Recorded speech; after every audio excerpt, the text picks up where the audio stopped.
आदाब, नमस्कार। Allahabad in literature हमारे सत्र का शीर्षक ये है और आज हम लोग इलाहाबाद पे जो चीज़ें लिखी गई हैं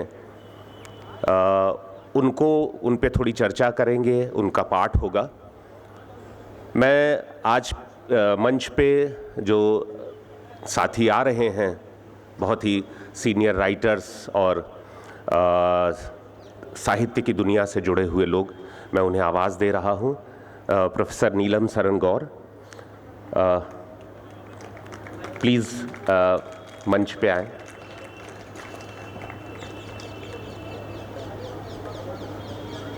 सारा राय जी,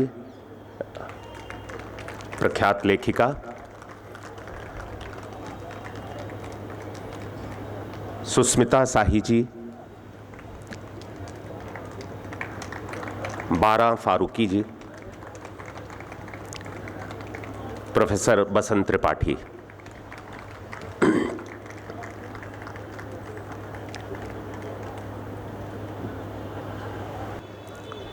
बहुत पहले जब फादर कामिल बुल्के नहीं रहे तो मेरे पिताजी उमाकांत मालवीय ने एक लेख लिखा था, इलाहाबाद मेरा मायका है।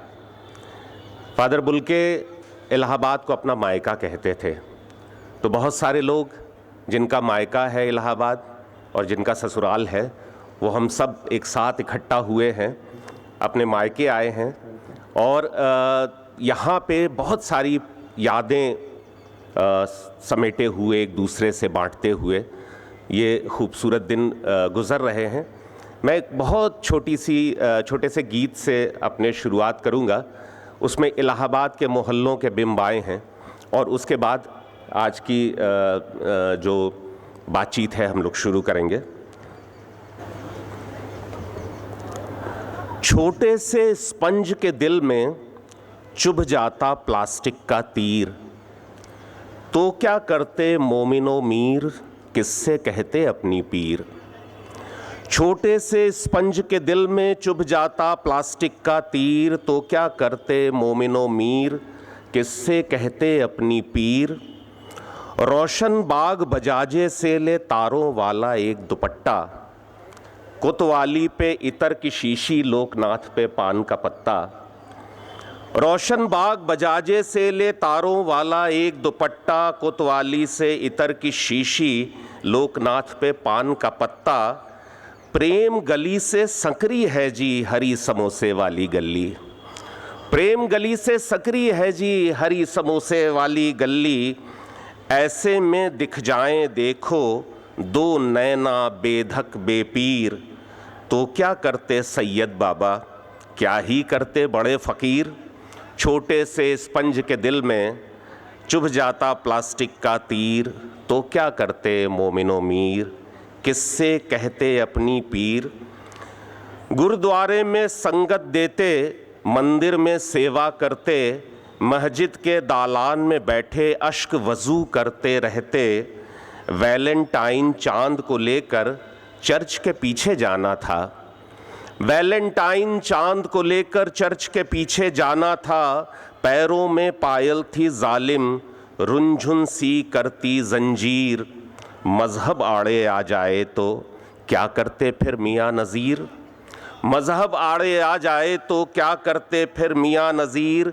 छोटे से स्पंज के दिल में चुभ जाता प्लास्टिक का तीर, तो क्या करते मोमिनो मीर, किससे कहते अपनी पीर। जुल्फ़ों के पेचों खम जैसी लहराती सी गलियां थीं, गलियों के नुक्कड़ पे सजती हाथ हिलाती कलियां थीं। उसी महक का पीछा करते घंटा घर तक जाना था, उसी महक का पीछा करते घंटा घर तक जाना था। और हंसी की धार देखना, धूप में चमकी एक शमशीर। दिल गलियों में ठोकर खाता, गेंद के जैसा ओ दिलगीर। छोटे से स्पंज के दिल में चुभ जाता प्लास्टिक का तीर, तो क्या करते मोमिनो मीर, किससे कहते अपनी पीर। ये हम लोगों के गुरु प्रोफेसर लाल बहादुर वर्मा कहा करते थे कि इलाहाबाद में जितनी प्रतिभाएं हुई हैं, और सारी दुनिया में बहुत कम शहरों में इतनी प्रतिभाएं हुई हैं, लेकिन जितना कुछ पेरिस या बनारस पे लिखा गया है उतना इलाहाबाद पे नहीं लिखा गया है। लेकिन फिर भी जो लिखा गया है उसे संजो के उसमें से एक टुकड़ा आपके लिए हम लोग लाए हैं। एक के बाद एक हमारे जो साहित्यकार बंधु यहाँ मंच पे हैं वो आएंगे और थोड़ी आपसे बातचीत करेंगे और अपनी या किसी और की जो इलाहाबाद के बारे में लिखी गई कोई रचना है या उसका एक हिस्सा है वो पढ़ के आपके सामने सुनाएंगे। और हम लोग इलाहाबाद को एक नए सिरे से, एक साहित्यिक की नज़र से देखने की कोशिश करेंगे। मैं शुरुआत करते हुए प्रोफेसर बसंत त्रिपाठी को आवाज़ दे रहा हूँ। प्रोफेसर बसंत त्रिपाठी हिंदी के महत्वपूर्ण कवियों में से हैं, कहानीकार हैं और आलोचक हैं, और हमारी इलाहाबाद यूनिवर्सिटी में हिंदी विभाग में वो पढ़ाते हैं। मैं उन्हें बहुत सम्मान के साथ यहाँ माइक पे आवाज़ दे रहा हूँ। प्रोफेसर बसंत त्रिपाठी।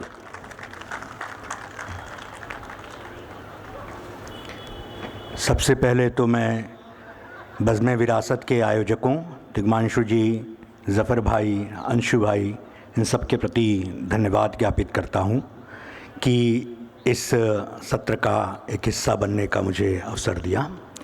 जो ये सत्र है, जैसा अभी अंशु जी कह रहे थे कि हमारे जो बड़े रचनाकार, उस्ताद रचनाकार हुए हैं, उन्होंने अपनी नज़र से, अपनी आँखों से शहर को कैसे छुआ, उसकी एक वानगी या उसका एक टुकड़ा हम आपके सामने रखें। थोड़ी सी बातें मैं करना चाहता हूँ, 1-2 मिनट, फिर मैं जो जिस टेक्स्ट को मैंने चुना है वो मैं आपके सामने रखूँगा। दरअसल बहुतों के लिए शहर एक भूगोल होता होगा, लेकिन एक जो नागरिक, जो वहाँ का बाशिंदा है किसी भी शहर या गांव या इलाके का, उसके लिए उसका शहर एक भूगोल का हिस्सा नहीं होता, वह उसकी रवायत में भी बसता है, उसके भीतर उस शहर की जो आत्मा है वह भी बसती है। और इसलिए जो लोग शहर को केवल भूगोल का पर्याय मानते हैं वो हर 10 साल में शहर को बदल देना चाहते हैं। पिछले 20, 30, 40 साल में विकास की जो बयार बह रही है उसमें वे बदलने वाले, आप उनके फ़िलॉसफ़ी को जानेंगे, यदि कोई उनकी फ़िलॉसफ़ी होती होगी तो, कि वो उनके लिए शहर भूगोल है, इसलिए सड़कें चौड़ी होंगी, पेड़ कटेंगे और दुकानें एक जैसी होंगी, और अंततः होता है कि सारे शहर एक जैसे हो जाते हैं, चाहे वो बम्बई हो, चाहे इलाहाबाद हो, चाहे बनारस हो, या चाहे कहीं का भी कोई हो। लेकिन एक जो नागरिक है, एक जो लेखक है, वह शहर के भूगोल से ही नहीं, शहर की आत्मा से भी जुड़ता है, और उसकी आत्मा में शहर की आत्मा भी जैसे छटपटाती है। इसलिए उसका उस शहर से जो संबंध है केवल बाहर ही नहीं होता। ऐसा भी नहीं होता कि वह शहर को लेकर के केवल स्तुति वाली भूमिका में होता है, वह केवल समर्पण की भूमिका में होता है, ऐसा भी नहीं होता। उस शहर के साथ उस नागरिक की, और यदि वह लेखक है, एक ईमानदार लेखक है, तो उस लेखक का संबंध जो है उस शहर से थोड़ा सा नोक झोंक का भी होता है। ये मैं बात इसलिए कह रहा हूँ कि जिस टेक्स्ट को मैंने चुना है वो बट्रोही जी हिंदी के एक बड़े निबंधकार, गद्यकार हुए हैं, उनका एक स्केच है इलाहाबाद, उसी को मैंने चुना। उसमें आप देखेंगे कि केवल ये स्तुति या समर्पण नहीं है, इसमें से हल्की सी एक नोकझोंक, एक शरारतन नोकझोंक भी इस टेक्स्ट में आपको दिखेगा। उसी का मैं एक संपादित हिस्सा पढ़ रहा हूँ, 12-13 मिनट में मैं पढ़ लूँगा। बट्रोही जी अब नैनीताल रहते, एक लंबा समय उन्होंने इलाहाबाद में बिताया, और ये टेक्स्ट 80s के आसपास कभी लिखा गया है, वो मैं पढ़ रहा हूँ। शीर्षक है इसका इलाहाबाद। गुलाबी सुबह की शुरुआत होती है और खामोश उजाला अपने पंजों को ढीला छोड़ता हुआ सा भीमकाय शहर में फैल जाता है। प्रयाग स्टेशन पर लखनऊ एक्सप्रेस की चीख सुनाई पड़ती है। चैथम लाइंस में मिलिट्री वालों का पहला सायरन बजता है। संगम से लौटते हुए कुछ महिलाओं और पुरुषों के हल्के से मंत्रोच्चार सुनाई पड़ते हैं। गलियों बाज़ारों में खोमचे वाले फिरने लगते हैं और अपने अपने मोहल्लों के तथाकथित क्रांतिकारी राजनीतिज्ञ, समाज सेवी और साहित्यकार खोमचे नुमा होटलों में चाय की चुस्कियां ले रहे होते हैं। एक और दिन की शुरुआत होती है, एक ऐसे शहर में जो शहर होते हुए भी शहर नहीं है और जो कस्बा होते हुए भी कस्बा नहीं है। लंबा अरसा गुजर गया है जब यह कहा जाता था कि इलाहाबाद भारत का तीर्थ है। तब यह वास्तव में एक तीर्थ था, भारत के धार्मिक केंद्रों में से एक, उत्तर प्रदेश का प्रमुख शिक्षा केंद्र और हिंदी का एक प्रमुख गढ़। बहुत दूर दूर से लोग यहाँ आते थे। इलाहाबाद विश्वविद्यालय की धाक ही कुछ और थी। देश के बड़े बड़े नेता, नीतिज्ञ और साहित्य सेवी इस विश्वविद्यालय ने दिए हैं। आज भी लोग आते हैं और सिविल लाइंस की सड़कों पर, चौक की तंग गलियों में या कटरे कर्नलगंज की सड़कों पर घूमते हुए बहुत कुछ ढूंढने की कोशिश करते हैं। उन लोगों को, उनकी छायाओं को, लेकिन वहाँ मिलता है एक खामोश ठहरा हुआ उजाला, ढीले पंजों वाला। लगता है जैसे इस शहर के गौरवमय अतीत ने इसे जकड़ लिया है। इतनी सख्ती से जकड़ लिया है कि शहर में एक ठहराव आ गया है। जैसे दूर से पंख फटफटाता हुआ कोई गिद्ध एक परिक्रमा लगाकर ऊपर ही ऊपर से भाग गया हो। जैसे गहरे काले बादलों का एक झुंड शहर में आते आते छितरा गया हो। लगता है यह शहर अपनी ही कुंठाओं से खुद ही जकड़ गया है।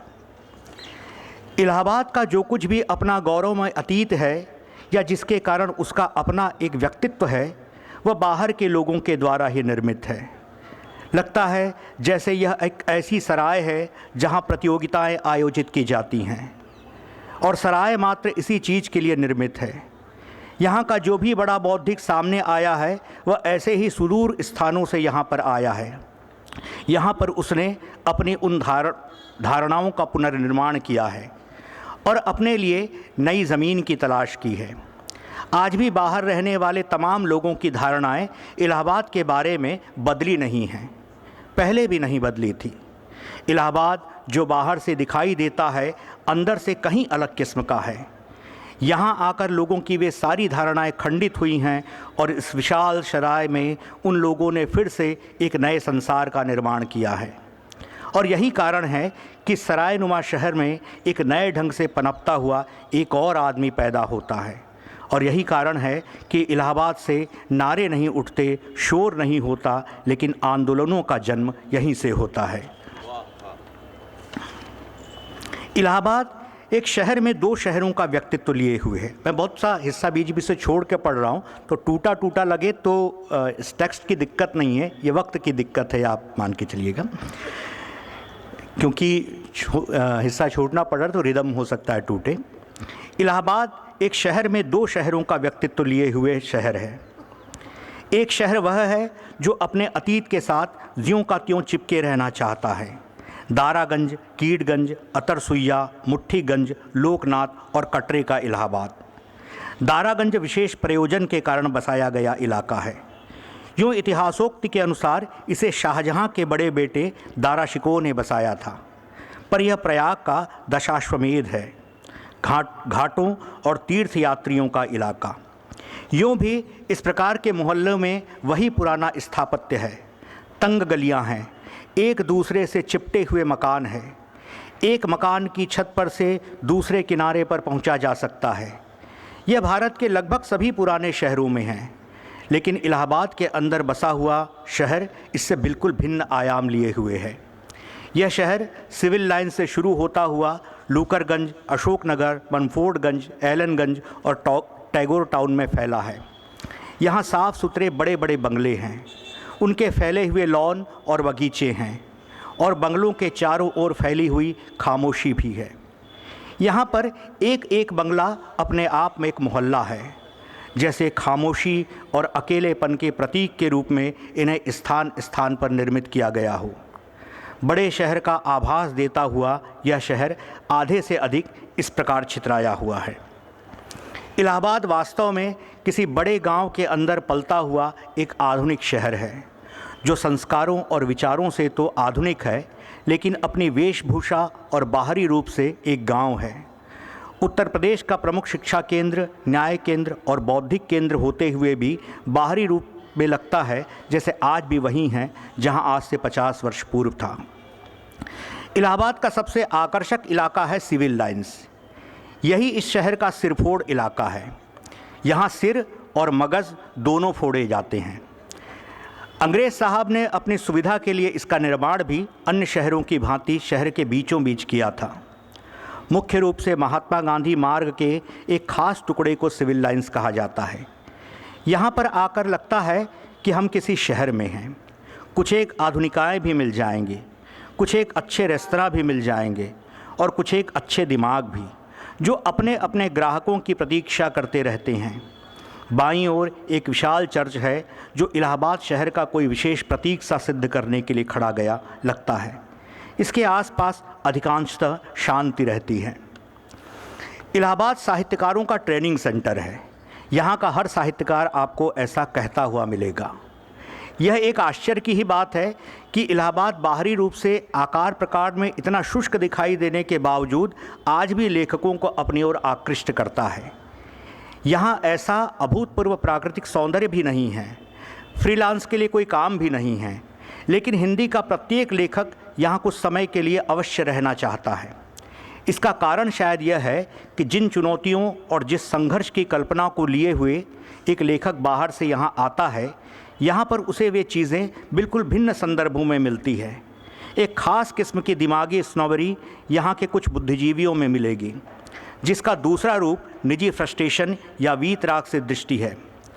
ये लोग निजी मसलों में ही उलझे हुए मिलेंगे, ऐसे मसले जिनसे किसी गंभीर रूप में कार्य कर रहे व्यक्ति का नुकसान भी हो सकता है और अपना कुछ फ़ायदा भी नहीं हो सकता। बाहरी रूप से देखने पर यहाँ महानगरों जैसा अकेलापन और वैसा संघर्ष भी नहीं है और न व्यक्तियों के बीच उतना अलगाव ही है, लेकिन ये सारी चीज़ें थोड़े अलग संदर्भों में यहाँ मौजूद है। नए लेखक को यहाँ पर शारीरिक पीड़ा की अपेक्षा मानसिक पीड़ा से गुजरना पड़ता है, क्योंकि कस्बाई वातावरण होने के कारण यहाँ का साहित्यिक एक दूसरे की पूरी तरह से अंतरंगता प्राप्त कर लेना चाहता है। और यही कारण है कि जिसने इस प्रकार के त्रास को समझा या आत्मसात किया है, वही यहाँ पर आकर जम पाया है, चाहे वह सुमित्रा नंदन पंत हो, चाहे उपेंद्र नाथ अश्क हो या चाहे शैलेश मटियानी।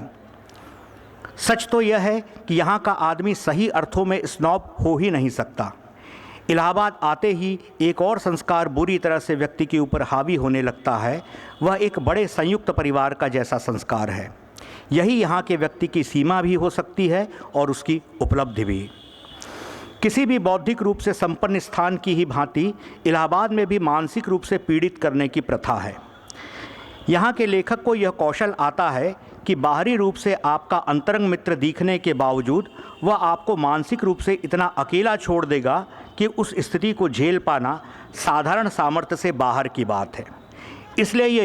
इसलिए यह लेखकों का ट्रेनिंग सेंटर कहा जाता है। प्रत्येक लेखक अपनी साहित्यिक सामर्थ्य को यहाँ साफ साफ पहचान सकता है। इस प्रकार की स्थितियाँ निश्चित ही प्रारंभिक रूप में बड़ी कष्टप्रद लगने के बावजूद एक विशेष अंतराल के बाद स्वभाव का एक अंग बन जाती है। जैसे उन्माद अपनी एक सीमा पर जाकर व्यक्ति के स्वभाव का एक अभिन्न अंग बन जाता है, इलाहाबाद का साहित्यिक भी बिना इस प्रकार की क्रूरताओं के जीवित नहीं रह सकता।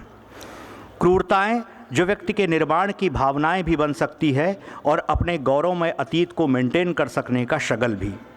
यह भी एक सत्य है कि जहाँ जितनी बड़ी संख्या में व्यक्तित्वों की टकराहट होगी, वहाँ उस क्षेत्र की उतनी ही अधिक संभावनाएं भी होगी। इलाहाबाद का एक और आकर्षक इलाका है चौक। यह शहर की मुख्य मंडी माना जाता है। चौक अपने स्वभावानुसार व्यापारिक मनोवृत्ति का इलाका है। चौक स्वातंत्र्योत्तर भारत का सबसे बड़ा विरोधाभास बनकर आज भी हर शहर में विद्यमान है। इलाहाबाद में भी है। यहाँ के हर रास्ते पर निरर्थक टंगी हुई विवशता भी है और संपन्नता भी। यहाँ का हर चौराहा शहर के ठहराव को संचालित करने की पूरी कोशिश करता है। लेकिन यह शहर है कि चौक से जॉनसनगंज पार करते ही सिविल लाइंस आते आते एक आशा में बदल जाता है। वहाँ मस्तिष्क है, मुद्राएं हैं और एक ठहरी हुई संस्कृति है। शायद इलाहाबाद शहर का यह विरोधाभास ही है कि जिसके कारण एक बुद्धिजीवी यहाँ की ओर आकृष्ट होता है। बाहर से एक शांत और पुराना शहर लगता है, मगर इसकी आंतरिकता में हर क्षण एक न एक घटना घटित होती रहती है। पुरानेपन और रूढ़िग्रस्तता के अंदर एक आधुनिकता पोषित होती रहती है। यही इसकी जटिलता भी है और यही इसकी सादगी भी। और यही कारण है कि यहाँ का आदमी, यहाँ का बौद्धिक बाहरी रूप से इतना निर्मम दिखते हुए भी अपने आंतरिक संदर्भों में उतना ही सरल भी है। चौक के आगे जीरो रोड, कीटगंज और काफ़ी आगे संगम और दारागंज है। निराला का निवास क्षेत्र दारागंज इलाहाबाद के सामंती संस्कारों का सबसे अच्छा उदाहरण है। गलियों और सड़कों पर घूमते हुए लगता है जैसे किसी विशाल प्राचीन खंडहर के अंदर घूम रहे हों। दारागंज को यदि दूर से देखा जाए तो यह गंगा के किनारे बसा हुआ किसी प्राचीन वास्तुशिल्पी का विशाल निवास स्थान जैसा लगता है। और एक ट्रेन गुजरती है, एक सायरन बजता है, एक खोमचे वाला गली के किसी एक अपरिचित कोने से गुजरता हुआ निकल जाता है। सन्नाटे के बीच कुत्तों का एक समूह भौंकता है या सुनसान सड़क पर कोई रिक्शे वाला रिक्शा फटफटाता हुआ चला जाता है। मगर यह शहर एक सुबह से लेकर एक शाम तक बंद शीशे के अंदर हवा के बुलबुले की तरह बुलबुलाता रहता है। लगता है जैसे यह ठहरा हुआ निष्प्राण है, लेकिन इस एक दिन में यहाँ बहुत कुछ हो गया होता है। दूसरे दिन की प्रतीक्षा के साथ एक और नया विशद अध्याय जुड़ गया होता है। शुक्रिया।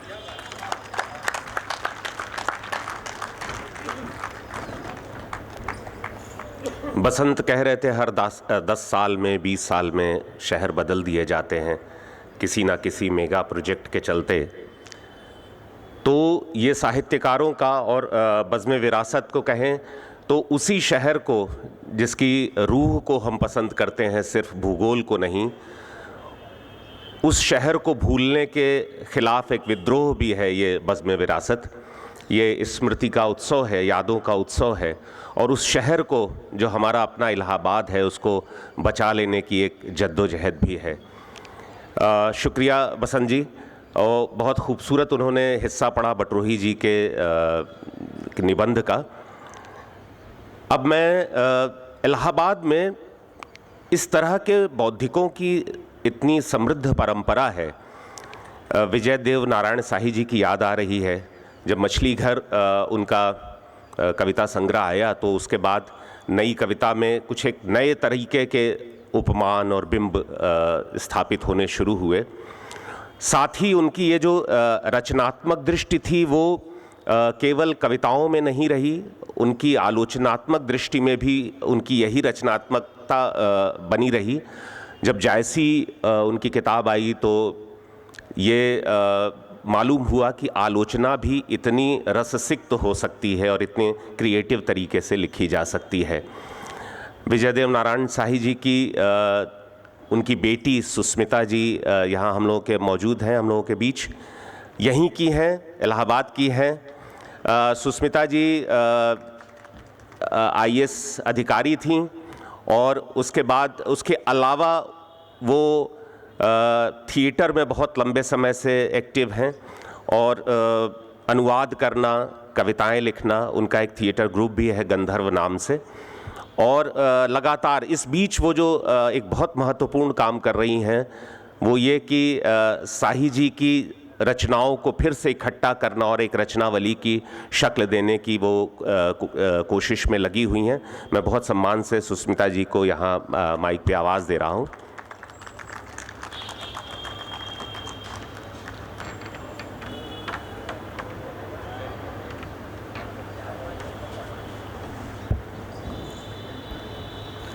सभा में उपस्थित सभी को मेरा नमस्कार, आदाब। शाही जी के बारे में मालविया साहब ने काफ़ी कुछ फरमा दिया है, उसको ज़्यादा बढ़ाने की कोशिश मैं नहीं करूँगी। मैं यहाँ पे आपके सामने उनकी कविताएं सुनाने के लिए खड़ी हूँ। इतना ही बताना चाहूँगी कि शाही जी जिनका जन्म बनारस में हुआ था, 9वीं कक्षा में 1938 में इलाहाबाद जो आए तो इलाहाबाद के होके रह गए। 3 वर्ष काशी काशी विद्यापीठ में उन्होंने 1948 से 1951 तक पढ़ाया। उसके अतिरिक्त ताज़िंदगी उन्होंने इलाहाबाद में गुजारा। बड़े बड़े ओहदों पे भी उनको अगर बुलाया जाता था, इंदौर यूनिवर्सिटी की वाइस चांसलरशिप, ये वो, उन्हें कभी किसी चीज़ में दिलचस्पी नहीं रही। उनको इलाहाबाद में रहना था, यहाँ उनके पसंद के संगी साथी थे। और साईं जी का जुड़ाव हमेशा से लेखन उनके लिए एक क्षेत्र था, लेकिन वो थे जिनको कि मलयाज ने 3 सिर वाला राक्षस कहा है। उनके 3 अलग अलग व्यक्तित्व थे। अंग्रेज़ी के वो प्रोफेसर थे, हिंदी के वो लेखक थे, और वो समाजवादी पार्टी में एक जुझारू कार्यकर्ता थे जिन्होंने बहुत कुछ काम किया समाजवादी पार्टी के लिए। मज़दूर संघ बनाए उन्होंने, भदोही में उन्होंने बुनकरों के संघ बनाए, उनके लिए लॉ खुद पढ़कर सुप्रीम कोर्ट तक उनकी लड़ाइयाँ ले गए और जीते। तो साईं जी अपने आप को समाज से बहुत अधिक जुड़ा हुआ पाते थे, और उनकी कविताओं का भी मुख्य पक्ष समाज के प्रति संवेदना ही है। यद्यपि निजी स्तर पर जो कुछ वो महसूस करते थे उसके बारे में भी उनकी कई कविताएं हैं। इलाहाबाद के लेखक होने के नाते उनकी एक, यूँ नहीं कहूँगी इलाहाबाद के लेखक होने के नाते, किंतु उनके अंदर जो कवि था उसको हम अगर पहचानते हैं तो हम देख सकते हैं कि इलाहाबाद की एक ख़ासियत ये भी है कि भाषा में क्या, it is a rich language that the Allahabadi speaks. उसके छोर एक तरफ तो फ़ारसी से जुड़े हैं और एक तरफ संस्कृत से जुड़े हैं।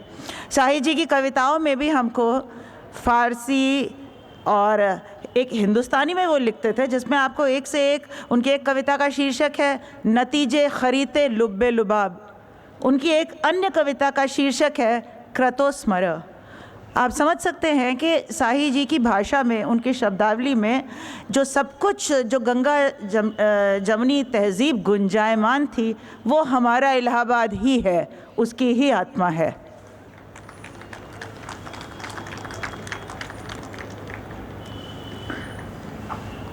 मैं शुरू करूंगी, मैंने यूँ ही कुछ कविताएं छांट ली हैं।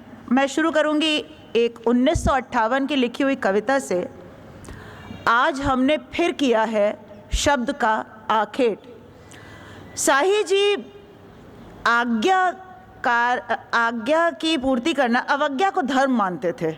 उनका ये कहना था कि इस एक पीढ़ी से दूसरी पीढ़ी, ये जो हम आज्ञा की परंपरा को आइडियलाइज़ करते हैं हिंदुस्तान में, इसने हमारा बहुत अहित किया है।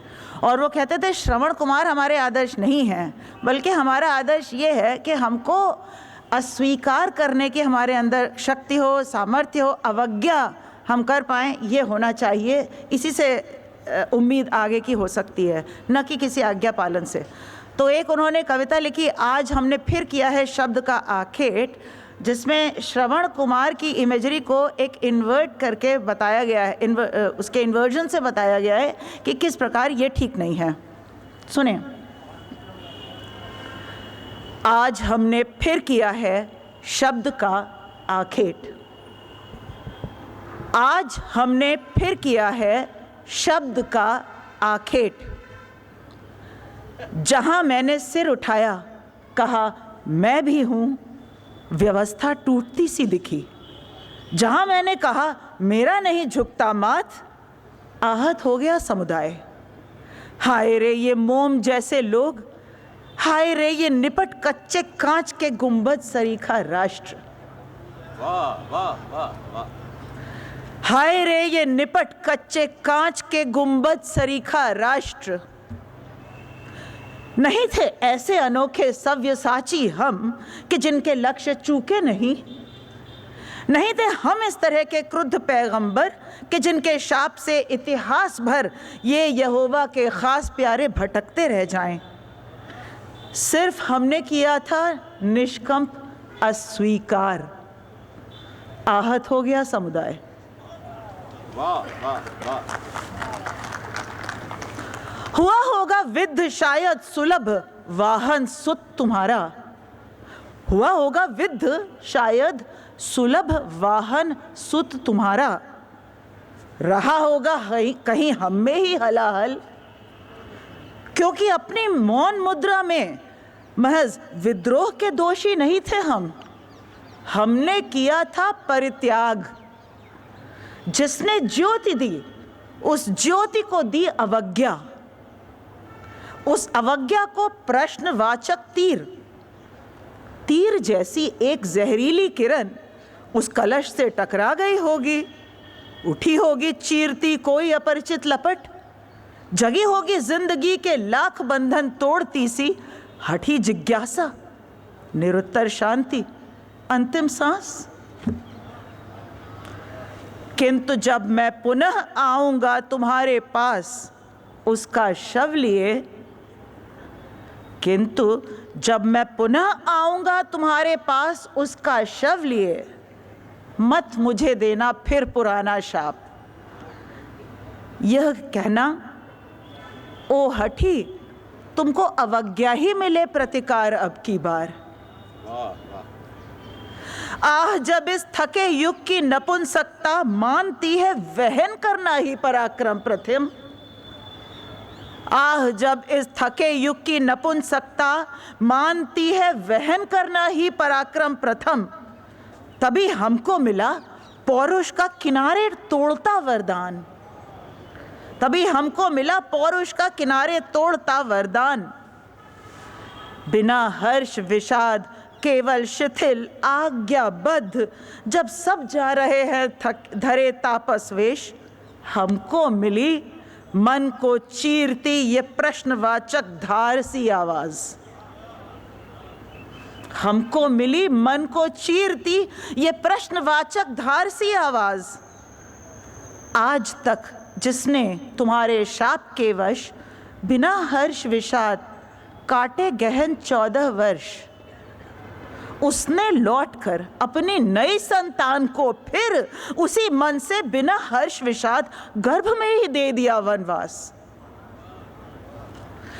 आज तक जिसने तुम्हारे शाप के वश बिना हर्ष विषाद काटे गहन 14 वर्ष, उसने लौटकर अपनी नई संतान को फिर उसी मन से बिना हर्ष विषाद गर्भ में ही दे दिया वनवास। सुनो बूढ़े राष्ट्र, ओ अंधे तपस्वी, आज हमने फिर किया है शब्द का आखेट, मत देना हमको पुराना शाप। कब तलक अंधे तपस्वी, कब तलक यह पूर्वजों से मिली प्रतिहिंसा अजन्मी पीढ़ियों पर? कब तलक नतशीश कंधों पर चढ़ा यह तीर्थ संचय? कब तलक हर नई आवाज का वनवास?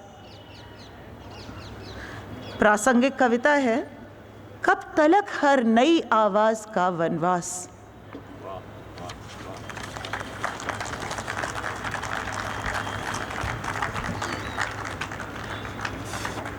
एक छोटी सी 4 पंक्ति की कविता सुनाती हूं।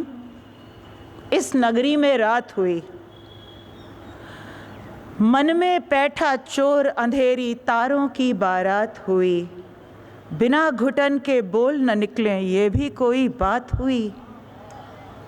मन में बैठा चोर अंधेरी तारों की बारात हुई, बिना घुटन के बोल न निकले ये भी कोई बात हुई। धीरे धीरे तल्ख अंधेरा फैल गया, खामोशी है। धीरे धीरे तल्ख अंधेरा फैल गया, खामोशी है। आओ खुसरो लौट चले घर, इस नगरी में रात हुई।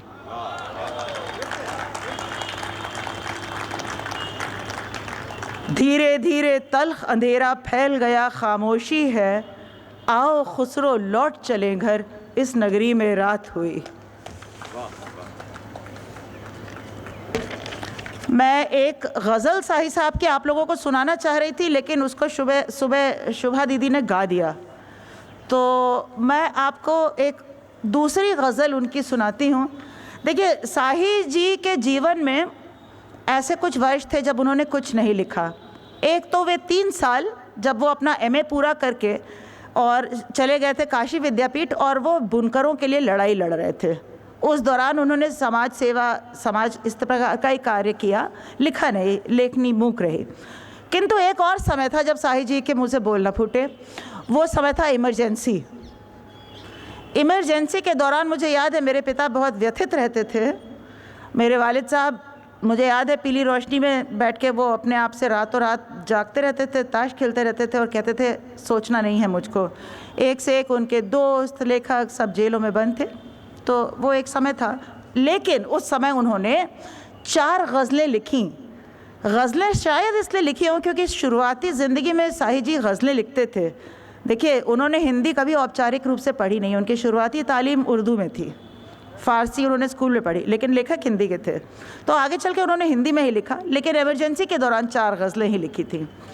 एक आज आपने सुबह सुनी, एक ये रही,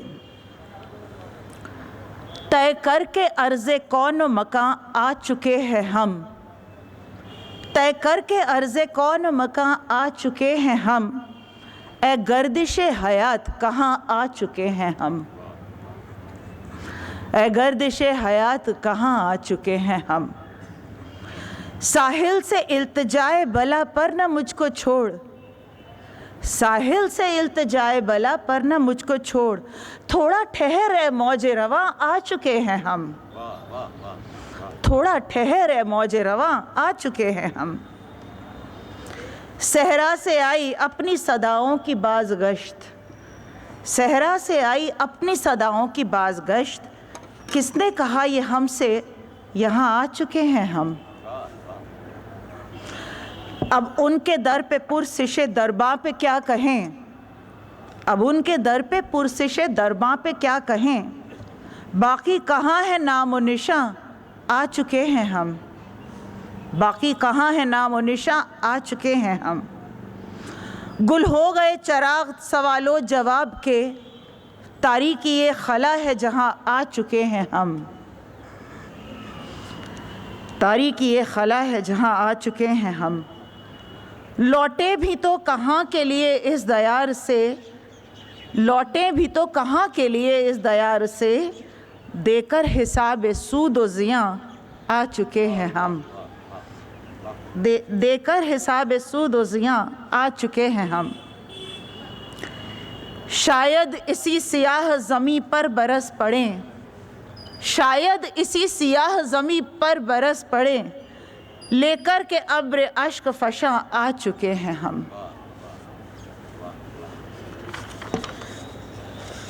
पर शाही जी और भी तरह की कविताएं लिखते थे। शाही जी एक बहुत इंटेंस व्यक्ति थे। मैं आपको एक कविता सुनाती हूँ, नाम है दर्द की देवापगा। देवापगा मतलब गंगा, आप जानते ही हैं। देवापगा की उपमा प्रयोग करने वाले इलाहाबाद के लेखक के लिए कितना सही है। अगर केवल प्यार ही होता तो उसे कह डालता, अगर केवल प्यार ही होता तो उसे कह डालता। यह अपरिमित ज्वार जो तन तोड़ता खिंचता उमड़ता, विवश उठता और गिरता, मींजता है परिधि को, केवल सतह है ये, सतह है केवल, केवल सतह है ये, सतह है केवल। इसके तले अरे क्या डूबा हुआ है शांत व असहाय, जो इस महागति में सिर्फ अपनी शांति से रह रह करकता है। आह जो रह रह करकता है क्या है, अगर सिर्फ दर्द ही होता तो उसे सह डालता।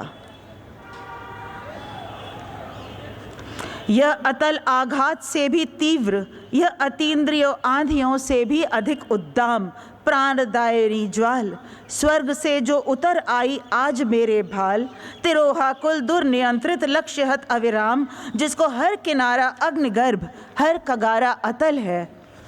और कब तक धमनियों के अंध में धारे रहूं यह दर्द की देवापगा, और कब तक मुक्ति प्यासी अस्थियों की चीख ये सुनता रहूं।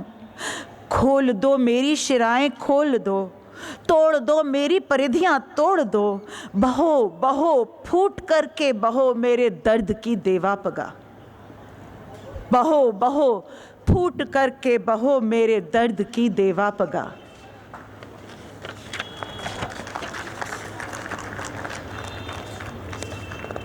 तो मैं आपको सुनाती हूँ एक छोटी सी कविता, नाम है प्रार्थना गुरु कबीर दास के लिए।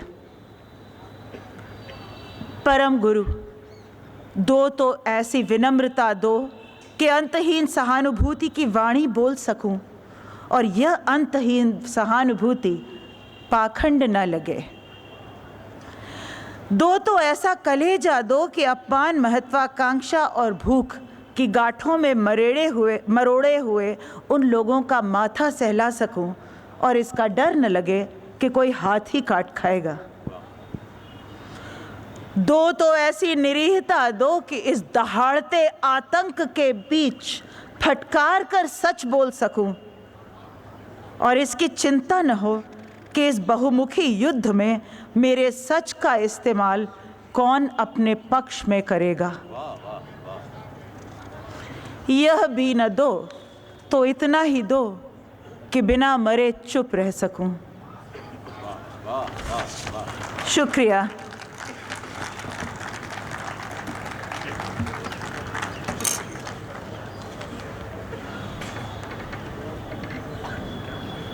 शुक्रिया सुस्मिता जी। बहुत सारी कई एक पूरा गुलदस्ता था कविताओं का, शाही जी की कविताओं का, और उनका जो संघर्षशील व्यक्तित्व था उनकी कविताओं से लगातार हमें झांकता हुआ महसूस हो रहा था। कभी इलाहाबाद में हिंदी के साथ साथ उर्दू की भी एक बहुत ही मज़बूत परंपरा रही है। अकबर इलाहाबादी से शुरू होती है और फ़िराक साहब आते हैं, उसमें शम्सुर रहमान फ़ारूकी साहब आते हैं। एक बड़ी समृद्ध और उस परंपरा में सिर्फ कविता नहीं है, वो कविता या लेखन दर्शन जैसा गहराई लिए हुआ है। फ़िराक साहब का इंटरव्यू ले रहे थे मेरे पिताजी। वो सारिका में उस ज़माने में एक मैगज़ीन निकलती थी और उसमें वो इंटरव्यू छपा था। उसका शीर्षक था हाँ ध्यान से सुनना यह सदी बोल रही है। फिर उसका जो आखिरी सवाल के जवाब में फ़िराक साहब बोलते हैं कि मैं उस आदमी को बहुत बुरा नहीं मानता जो चोरी करता है, हत्या करता है, भ्रष्टाचार करता है या दुनिया के और तमाम काम करता है। मुझे उस आदमी से डर नहीं लगता। मुझे उस आदमी से डर लगता है जो स्कूल जाते बच्चों को देखकर, तारों भरा आकाश देखकर, जो खिली हुई बगिया देखकर अनयूजुअली थ्रिल्ड नहीं महसूस करता। मुझे लगता है ये दुनिया का सबसे ख़तरनाक आदमी होगा। तो ये जो जीवन को देखने की सलाहियत है, ये इन शायरों ने, कवियों ने, इन बुद्धिजीवियों ने हमें दी है। मैं एक और सुखद संयोग है, शम्सुर रहमान फ़ारूकी साहब की बेटी बारा फ़ारूकी हम लोगों के बीच हैं। वो भी दिल्ली में थी, जामिया में पढ़ाती थीं अंग्रेज़ी साहित्य, और वहाँ से उन्होंने वॉलंटरली रिटायरमेंट ले लिया और शायद इलाहाबाद उनका मायका उनको बुला रहा था। उनकी ज़मीन, उनका मोहल्ला और सबसे बड़ी फ़ारूकी साहब का साहित्य शायद बुला रहा था। तो वो अब इलाहाबाद में हैं हम लोगों के साथ। मैं उनसे गुजारिश करूँगा कि वो माइक पर आए। बारा ख़ुद भी इंग्लिश और हिंदी दोनों में लिखती हैं कविताएं, और उन्होंने ट्रांसलेशन किए हैं। बहुत महत्वपूर्ण फैज़ की कविताओं का ट्रांसलेशन किया है उन्होंने। एक बहुत महत्वपूर्ण नावल नेमत खाना का इंग्लिश में ट्रांसलेशन किया है। तो लगातार वो फ़ारूकी साहब की एक लायक बिटिया होने का फ़र्ज़ भी अदा कर रही हैं। बहुत शुक्रिया अंशु, और आप सब जो आज यहाँ बैठे हैं हम लोगों को सुनने के लिए, आप सबका भी मैं खैर मकदम करती हूँ। और फेस्टिवल के ऑर्गेनाइज़र्स का तो शुक्रिया अदा करने का कोई इंतहा नहीं है, तो वो तो कर ही रहे हैं मुस्तकिल हर पल अपने दिल में। खैर मेरा जो तारुफ़ कराया अंशु ने वो उसके बरक्स एक्चुअली मैं तो अकबर इलाहाबादी के बारे में कुछ बात करने आई हूँ, क्योंकि मुझे लगा कि मैंने ये सजेस्ट किया कि अकबर इलाहाबादी पे या फिर उर्दू का कोई छोटा सा सेगमेंट तो ज़रूर होना चाहिए फेस्टिवल में 3 दिनों में, तो इसलिए हमने कहा कि हम अकबर के बारे में बात करते हैं। तो जैसा कि आप लोग जानते हैं कि अकबर इलाहाबादी अपने ज़माने के बहुत मशहूर तरीन मतलब शायरों में से क्या थे, वो एकदम उरूज पे थे अपने करियर में। उनको उर्दू का सबसे लीडिंग शायर माना गया और उनको बहुत इज़्ज़त मिली अपनी शायरी में। लेकिन उनके इंतकाल के बाद, ख़ास तौर से 1950 की दहाई के बाद, हम देखते हैं कि उनका जो रुतबा और उनकी जो नाम है वो कुछ हद तक कम होता चला गया। वो उसकी कुछ वजह ये भी हैं कि क्योंकि हम लोग इस कदर इन्फ्लुएंस्ड रहे हैं विक्टोरियन माइंडसेट से और क्रिटिकल आइडियाज़ से, तो उसमें क्योंकि मिज़ाह और that is humour and satire, मिज़ाह और तंज़, इसके मास्टर थे अकबर। तो अकबर इलाहाबादी का जो शेर यहाँ पे भी आपने देखा होगा लगा हुआ है, वो उसमें भी थोड़ा सा तंज़ है कि वो ये कह रहे हैं कि अब आप कहीं निकलिए जाने के लिए तो तलवार वगैरह तैयार करके मत जाइए, लेके आपके पास अखबार होना चाहिए, बस अखबार काफ़ी है। तो वो actually it's a very it's a jibe at media, at the power of media, कि मीडिया जो है वो किस हद तक पावरफुल हो जाता है और उसके अंदर पोटेंशियल कितना है नुकसान पहुंचाने का और कितना पोटेंशियल है। ठीक है, नॉलेज तो हमें वो देता है, लेकिन जैसे कि अकबर का एक शेर है जिसमें वो कहते हैं कि मुझे भी अखबार का एक वर्क दीजिए पढ़ने को, लेकिन शर्त यह है कि उसमें कोई इश्तिहार ना हो। तो इस तरह की उनकी बहुत सारी बातें हैं। और ख़ास तौर से ये एक चीज़ जो उनके बारे में हम लोगों को मालूम है, जो उनको एक अंदरूनी शायद हमेशा तकलीफ़ भी देता रहा, कि वो एक गवर्नमेंट सर्वेंट रहे हमेशा। तो गवर्नमेंट सर्वेंट होने के नाते से वो कभी खुल के किसी आज़ादी की तहरीक में हिस्सा नहीं ले पाए, लेकिन वो बहुत ही स्ट्रॉन्ग एडवोकेट थे स्वराज के, और ख़ास तौर से गांधी के तो वो बहुत ही मुरीद थे। और बाद में जब वो रिटायरमेंट के बाद उन्होंने खुल के अपने ख़यालात का इजहार किया। गांधी नामा नाम का उन्होंने एक अलग से एक वॉल्यूम लिखी पोइट्री की, और उसमें उन्होंने मतलब अपने एडमिरेशन का इजहार किया है। तो खैर ये है कि शायर का ये काम नहीं है कि शायर जा कर के वहाँ पे नारेबाजी करे या फिर शामिल हो जाए क्रांतिकारियों में। शायर अगर लिख रहा है तो उसका लेखन भी उतना ही इम्पॉर्टेंट एक एक्ट है जितना इम्पॉर्टेंट वो एक्ट है कि आप धरने दीजिए या आप पिकेटिंग कीजिए वगैरह वगैरह। तो कहने का मतलब, हम बात ये कहना चाह रहे थे कि अकबर गवर्नमेंट सर्वेंट थे, तो वो ख़ुद अपने बारे में भी बहुत डाउट, मतलब अंदर ही से उनको कुछ एक इनसिक्योरिटी ज़रूर थी कि मैं खा तो रहा हूँ तनख्वाह सरकार की, ब्रिटिश सरकार की, और मैं दरअसल अंदर से अपोज़ कर रहा हूँ उन सारे सिंबल्स ऑफ कॉलोनियल पावर के। यानी कि आपने सुना ही होगा कि वो रेलगाड़ी के भी ख़िलाफ़ थे, जब घरों में पाइप यानी नल लगाए गए तो उसके ख़िलाफ़ भी उन्होंने लिखा। अखबार का तो उन्होंने बहुत ही मजाक उड़ाया है, पायनियर जो इलाहाबाद से निकलना शुरू हुआ था उनके ज़माने में। तो और इस तरह की बहुत सारी उनकी शायरी में, लेकिन ये कोई सुपरफिशियल किस्म का मजाक या तंज नहीं है, बल्कि एक बहुत गहराई से सोचा हुआ एक उसका जो पोटेंशियल है, उन कल्चरल सिंबल्स का जो रिप्लेसमेंट हो रहा था। मिसाल के तौर पे कुएं का हर घरों में, तकरीबन हर घर में कुआं होता था, या अलग अलग एरियाज़ में कुआं होता था जहाँ से लोग पानी हासिल करते थे। तो वो उस कुएं के साथ जैसे पनघट का एक आइडिया है पूरा, फिर वो एक कल्चर है कि आपने देखिए कि कितनी सारी तो हमारी रास लीला और बहुत सारी हमारी हिंदी उर्दू शायरी शायरी जो है वो कुएं के अराउंड के कल्चर पे लिखी गई है। तो जैसे जैसे हमारी तहज़ीब के कोई कोई हिस्से हमसे बिछड़ते जा रहे हैं, वैसे वैसे उसके अराउंड जो इमेजरी है, जो इमेजेस हैं, जो हमारी क्रिएटिव यानी जो हमारी तख्लीकी जो टैलेंट है, जो हम पॉसिबिलिटीज़ हैं, वो कम होती जाती हैं। क्योंकि जब हम किसी चीज़ को जानते ही नहीं हैं तो हम उसके अराउंड क्या कोई नैरेटिव बनाएंगे। तो अब सवाल ये होता है, जैसे लोग उर्दू गज़ल को भी कहते हैं कि गज़ल जो है वो कैसे लिखी जा सकती है, बिकॉज़ वो तो सिर्फ शराब और उसके बारे में होती है, इश्क के बारे में और मतलब प्रेशर कुकर के बारे में और कंप्यूटर के बारे में गज़ल लिख के दिखाओ वगैरह।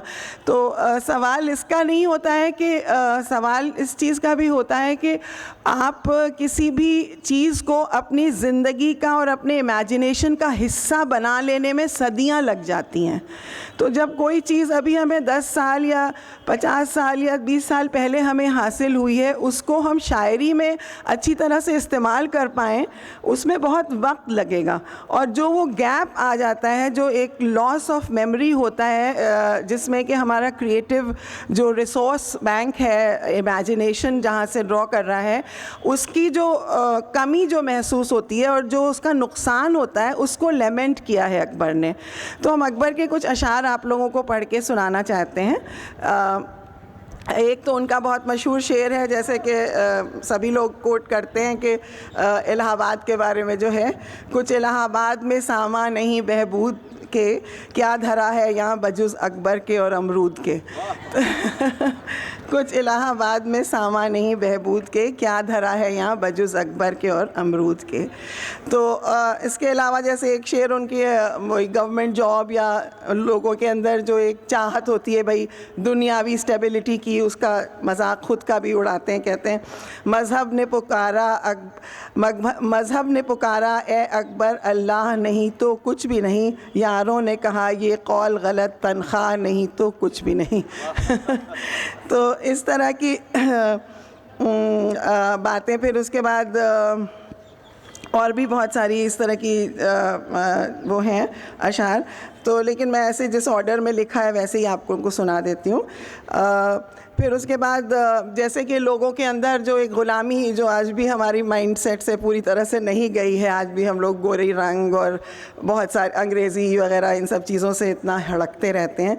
तो उसके बारे में जैसे वो उसको लेमेंट करते थे कि लोग जो हैं वो किस तरह से अपनी वैल्यूज़, जिन चीज़ों को वैल्यू करते थे उनकी वैल्यू करना छोड़ करके दूसरी चीज़ों को वैल्यू करने की तरफ हम जा रहे हैं। तो वो कह रहे हैं सुधारे शेख काबे को हम इंग्लिस्तान देखेंगे, वो देखेंगे खुदा का घर, हम खुदा की शान देखेंगे।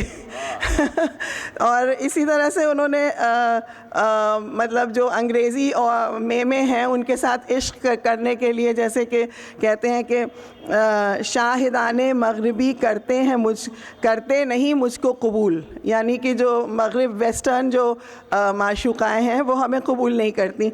शाहिदाने मगरिबी करते नहीं मुझको कबूल, टाल देते हैं ये कहकर आप काला लोग है।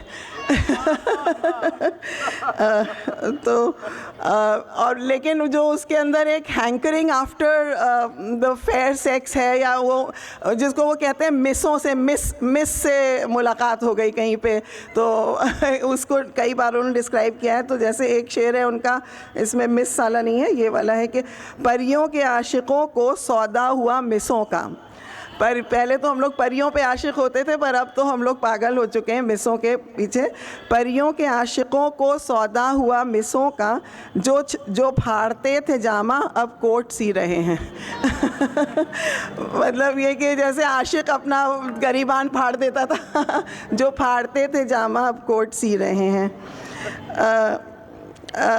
मुरीद दहर हुए वज़ मगरिबी कर ली, नए जन्म की तमन्ना में ख़ुदकुशी कर ली। तो इस तरह का इनका बिटर स्वीट वो है। और कहते हैं कि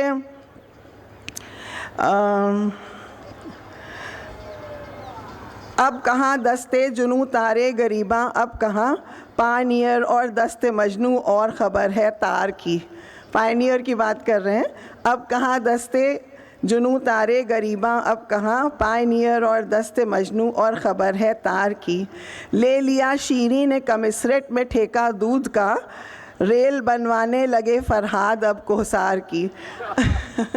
तो अब फरहाद वगैरह का जो एक सिंबल है ना, जैसे हम लोग इंग्लिश ट्रेजेडी में भी पढ़ाते थे यूनिवर्सिटी में कि मतलब the loss of the hero, you know what is the heroic here, we don't have, I mean how do we carve out the image of a hero.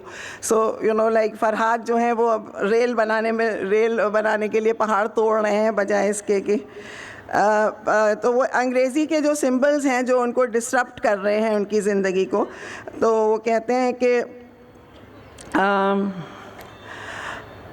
तहमद में बटन जब लगने लगे जब धोती से पतलून उगा, तहमद में बटन जब लगने लगे जब धोती से पतलून उगा, हर पेड़ पे एक पहरा बैठा हर खेत में एक कानून उगा।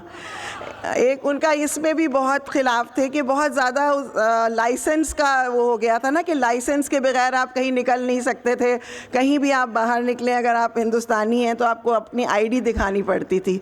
तो वो जो आईडी का कॉन्सेप्ट नया नया अंग्रेज़ों ने इंट्रोड्यूस किया था, डेटा इकट्ठा करना और सबकी आईडी, तो उसको लेकर के वो बहुत ही खफा रहते थे। तो वो यही कह रहे हैं कि हर जगह ऐसा लगता है कि हम लोगों के ऊपर कोई somebody is watching, एक पहरा बैठा दिया है। तो ये कह रहे हैं राह में लाइसेंस ही काफ़ी है इज़्ज़त के लिए, राह में लाइसेंस ही काफ़ी है इज़्ज़त के लिए, बस यही ले लीजिए तलवार रहने दीजिए। तो मतलब एक कितना रिडक्टिव वो है ना कि कैसे रिड्यूस हो जाता है इंसान अपने स्टैचर में। कहाँ एक ज़माने में इंसान सोचता था कि हम ही अशरफुल मखलूक़ात हैं, सबसे सुपीरियर जो चीज़ अल्लाह ने बनाई है वो इंसान है, we are at the centre of the universe. फिर वो कह रहे हैं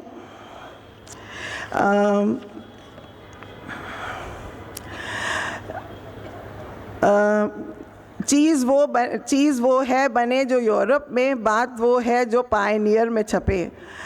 और फिर कहते हैं अपनी गिरह से कुछ ना मुझे आप दीजिए, अखबार में तो नाम मेरा छाप दीजिए।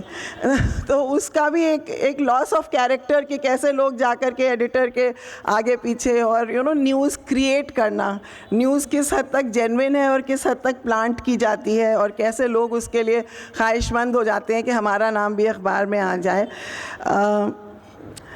देखो जिसे वो पायनियर ऑफिस में है डटा, बहरे खुदा मुझे भी कहीं छाप दीजिए। तो अब ये जो शेर बाहर लिखा हुआ है वो है खींचो न कमानों को न तलवार निकालो, जब तोप मुकाबिल हो तो अखबार निकालो। ये अखबार के बारे में उन्होंने कहा है। फिर उसके बाद उनका जो पानी के बारे में उनका जो ऑब्जेक्शन था, उनका ये कहना था कि पहले मतलब पानी पे टैक्स का आइडिया उनको बहुत ख़राब लगा कि हम पानी किसी से ख़रीदें। पहले तो पानी अपना होता था, नदियों में जा कर के हर नदी का पानी एक ख़ास टेस्ट रखता था। गंगा नदी का पानी मिसाल के तौर पे अकबर बादशाह जहाँ जहाँ भी जाते थे वो सिर्फ गंगा नदी का पानी पीते थे, तो उनके लिए वो साथ में चलता था। उनके किचन में भी कुछ ख़ास नदियों का ही पानी अलाउड था।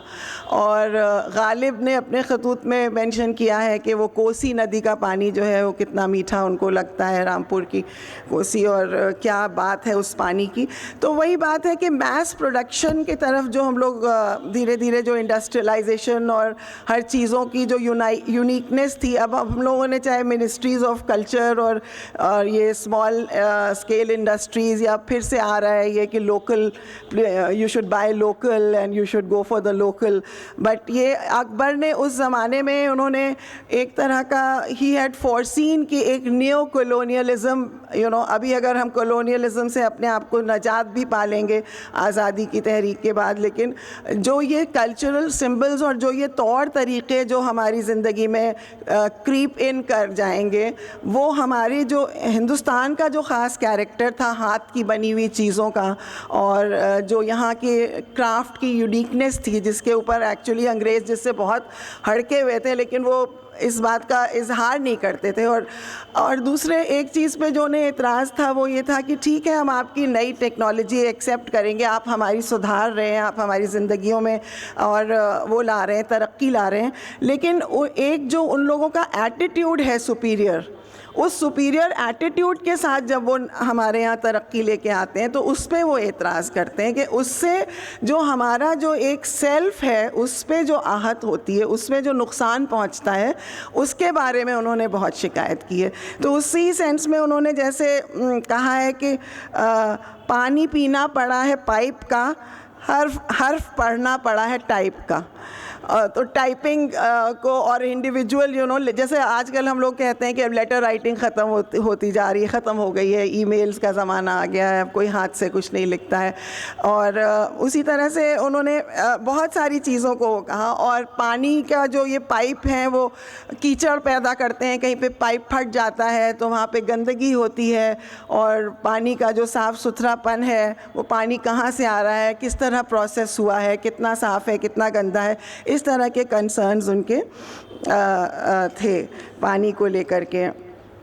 तो मेरे ख़्याल से बस मैं इस पे एंड करूँगी कि उन्होंने अखबार के बारे में जैसा कि कहा कि अखबार एक कमर्शलाइजेशन की तरफ एक कदम था, प्लस वो एक तरह का मोनोपोलाइज करने के लिए the voice of the master को प्रोपोगेट करने का भी एक वो हथियार था। हालांकि उसके जवाब में भी हमारे यहाँ भी इलाहाबाद में ही हम देखते हैं कि और अखबारात शुरू हुए, जैसे द लीडर बहुत ही एक यहाँ का माना हुआ अखबार उस ज़माने में था, तो वो हमारी आज़ादी की तहरीक के बारे में हमें बातें डिसेमिनेट करता था। तो आखिर में बस वो गांधी जी के बारे में जो उनका वो था कि वो ख़ुद तो कुछ नहीं कर पाए, लेकिन वो गांधी को किस तरह से सपोर्ट करते हैं और कितनी रिस्पेक्ट करते हैं। तो उसमें उन्होंने गांधी नामा में अपने कैरेक्टर को उन्होंने बुद्धू मियाँ के नाम से वो रखा है। तो वो कहते हैं बुद्धू मियाँ भी हज़रत गांधी के साथ हैं, बुद्धू मियाँ भी हज़रत गांधी के साथ हैं, गो खा के राह हैं मगर आंधी के साथ हैं। जी शुक्रिया।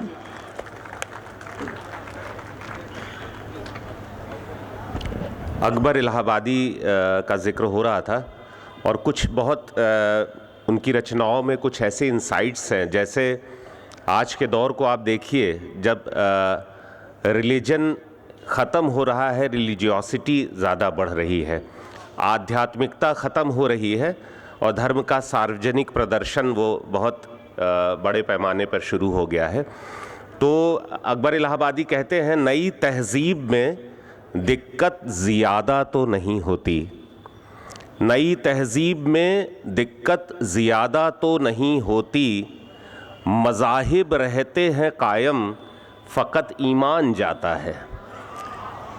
तो ये ईमान जा रहा है, इसकी फ़िक्र अकबर को थी, और उतनी ही शायद अब हम लोगों को होनी चाहिए। अब मैं आगे बढ़ता हूँ इस कार्यक्रम में। मैं सारा राय जी को आवाज़ देना चाहूँगा। समकालीन हिंदी लेखन की दुनिया में बहुत जाना पहचाना नाम है, उपन्यास, कहानियाँ बहुत सारी, और बहुत समय से हम लोग उनको लगातार पढ़ते आ रहे हैं, और वो भी अपने साथ एक बहुत बड़ा ट्रेडिशन लिए हुए हैं, पिता और बाबा की तरफ से और माँ और नानी की तरफ से भी। तो उनको देख के हम लोग थोड़ा संगम का तस्वुर कर सकते हैं कि कैसे ये दोनों तरफ की नदियाँ आके मिली होंगी। मैं बहुत ही सम्मान के साथ सारा जी को आवाज़ दे रहा हूँ।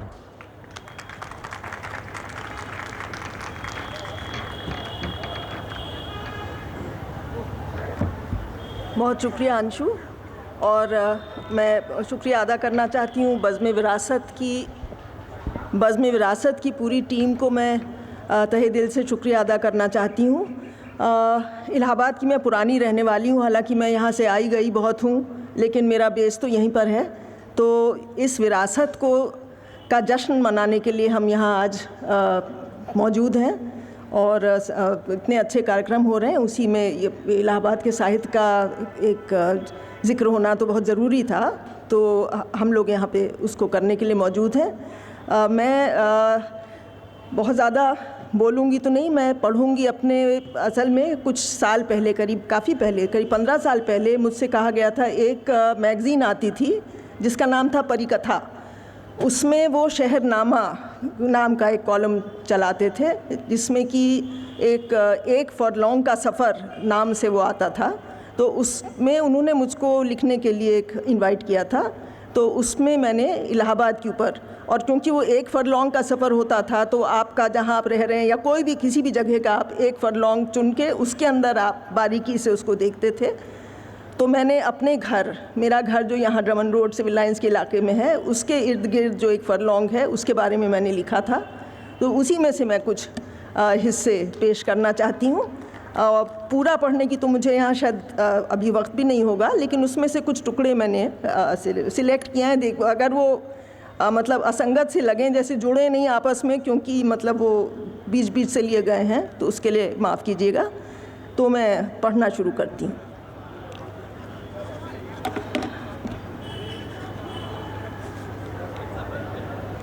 इसका शीर्षक है ड्रमन रोड इलाहाबाद, अतीत को जाती हुई सड़क।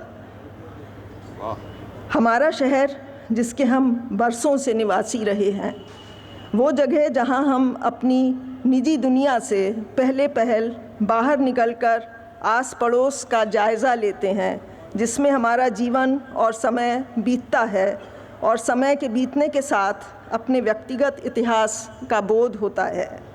हमारा रिश्ता उस शहर के साथ सहज कैसे हो सकता है? जीवन के उन और संबंधों की तरह जो कभी स्पष्ट नहीं होते, इस रिश्ते को भी नाम देना मुश्किल है, शायद गैर ज़रूरी भी। वो अपनी संदिग्धता से ही परिभाषित होता है। सो मेरे लिए इलाहाबाद शहर, उसकी जड़ता से ऊब कर मैं बार बार इसे छोड़ के गई हूँ, कभी कभी लंबे अंतराल के लिए। अक्सर इस डर ने घेरा है कि यहाँ ज़्यादा रह गई तो बाँह या कंधे से लौकी उगाएगी, मगर हर बार यहीं लौटी हूँ, जैसे कि कंपस एक ही दिशा में घूम सकता हो, जैसे वो इलाहाबाद शहर नहीं, ध्रुव तारा हो या फिर प्रकृति का, मेरे जीवन का कोई गूढ़ सत्य जो कि बस है और अपने इस होने के लिए पहचाने जाना उसका अधिकार है। आखिर इस शहर के बारे में क्या चीज़ है जो बार बार वापस खींच लाती है? यहाँ की मिट्टी की महक, यहाँ के लोगों का अपनापन, उनकी बोली की लय, यहाँ की बारिश का स्वर। जो किसी संगीतज्ञ से पूछा जाए तो यकीनन कहेगा कि और जगहों से फ़र्क है। या यहाँ की धूल धूसरित सड़कें जो बचपन के देखे ख्वाब की तरह दिमाग पर नक्श हैं, जिनके नाम अनेक बार बदलने के बाद भी वही जाने पहचाने नाम हैं जो हवा पर लिखे हुए हैं। Drummond road, Hastings road, Muir road, Albert road, Elgin road, Edmonstone road.